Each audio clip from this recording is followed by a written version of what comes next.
The West Australian Government has unveiled financial assistance grants to support businesses affected by its new COVID restrictions. Indoor mask wearing and dancing constraints are among the rules set to end on January 4. A New Year's Eve like no other for West Australians.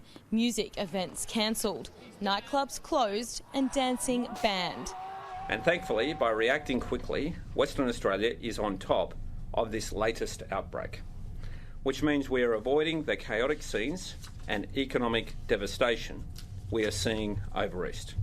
Mark McGowan aiming to get WA back to COVID zero. The idea was that we don't have spread of the virus while we get to over 90% double dose vaccination of over 12s. And we also want to ensure that we provide the opportunity for people to get their third dose. The Premier further restricting access to the state, upgrading South Australia and Queensland to extreme risk from 6 p.m. on New Year's Eve. A slight change has been made to rules for any interstate arrivals. I don't want to add any further pressure to the testing regimes in other states. So I advise them that we wouldn't require a PCR test. No relief for travellers, but some for businesses, as the Premier announces one-off grants for those impacted by restrictions. Sole traders are eligible for grants of up to $4,400. That grows to over $12,000 for small businesses. Any nightclubs forced to close can receive a one-off payment of $20,000, and large-scale events can claim even more.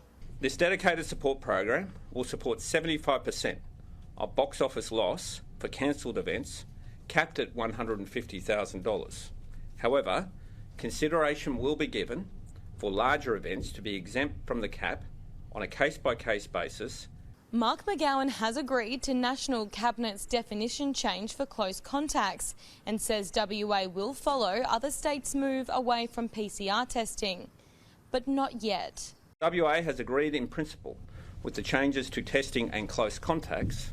These new settings will only be implemented in Western Australia at a later stage. Despite rising cases across the country, the Premier confirms the reopening is still set for February 5. That's still the date, yes. Holly Edwards-Smith, Sky News, Perth.